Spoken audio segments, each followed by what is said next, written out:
نہیں ہوتی ہے؟ ارے بھائی اگر ایسا کچھ ہے تب تو بہت اچھا علاقہ ہے، یہاں کوئی جلنے والا کسی سے نہیں ہے، مگر یہ بات سمجھ میں نہیں آتی ہے۔ حضور فقیہ ملت رحمت اللہ علیہ نے اپنے انتقال سے 15 دن پہلے مجھ کو بہت ساری نصیحتیں وصیتیں فرمائی۔ اسی درمیان آپ نے مجھ سے فرمایا مولانا کوڑھی سے کوئی نہیں جلتا، کوڑھی سے حسن والے سے ہی، اور جس کے اندر جتنا زیادہ حسن ہوگا اس کے جلنے والے بھی اتنے ہی۔ پھر فرمایا فقیہ ملت نے چونکہ اس پوری کائنات میں سب سے زیادہ حسن اللہ نے میرے مصطفیٰ کو عطا فرمایا، پوری کائنات میں نہ ان سا کوئی ہوا نہ ہے نہ ہوگا۔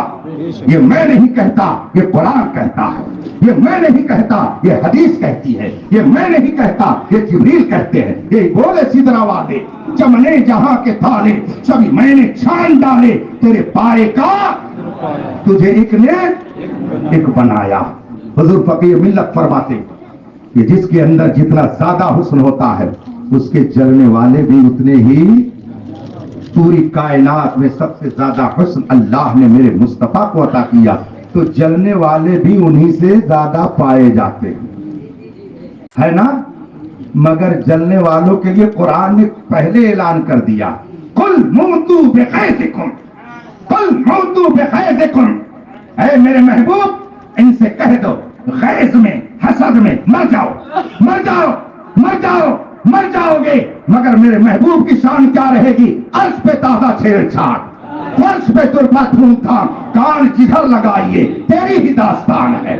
کون ہے دنیا کے اندر جس کا ذکر اتنا ہوتا ہو جتنا میرے محبوب کا ذکر ہوتا ہے؟ کون ہے جو محبوب پر اتنا مرتا ہو جتنا کہ اہل ایمان مرتے ہیں؟ یہ مر کر کے بھی کہتے ہیں حق تو یہ ہے کہ حق ادا نہ ہوا۔ تو لاکھ کوئی نبی کی شان میں گستاخی کرتا رہے، وہ چلا ہے، چلے گا، یہاں نہیں تو میدان محشر میں جہنم میں چلے گا، یقیناً چلے گا۔ اور جو مصطفیٰ کی عظمت اپنے دل میں رکھتے ہیں وہ یہاں بھی مسکرا رہے ہیں، وہاں بھی مسکرائیں گے۔ اس لیے آپ آئے ہیں دنیا میں خدا کی مرضی سے، جائیں گے رہیں گے کس کی مرضی؟ یہی امتحان ہے، یہی جو اس منزل میں کامیاب ہو گیا۔ قرآن نے فرمایا من یطع اللہ ورسولہ، جو اللہ و رسول کی اطاعت کرتے ہوئے زندگی گزارے گا، اللہ و رسول کے فرمان کے مطابق جو زندگی گزارے گا، ظاہر سی بات ہے دنیا میں آنے سے پہلے کی بات تھوڑی ہو رہی ہے، یا دنیا سے چلے جانے کے بعد کی بات تھوڑی ہو رہی ہے۔ یہ جو ملی ہوئی ہے زندگی اسی کے لیے، اسی کے لیے، اسی میں امتحان ہے، یا تو اپنی مرضی سے چل یا محبوب کی مرضی سے چل۔ اگر محبوب کی مرضی سے چلے گا، قرآن کہتا ہے وَمَن يُطِعِ اللَّهَ وَرَسُولَهُ فَقَدْ فَازَ فَوْزًا عَظِيمًا، سب سے اونچی کامیابی اسی کے لیے ہے جو اللہ و رسول کی اطاعت کر کے دنیا سے جائے گا۔ حضور سیدنا غوث اعظم نے اپنی ولادت سے لے کر کے اپنے وصال تک اپنی مرضی سے قدم نہیں اٹھایا، بچپن میں بھی روزہ رکھا، اس لیے کہ خدا کے محبوب کا حکم تھا۔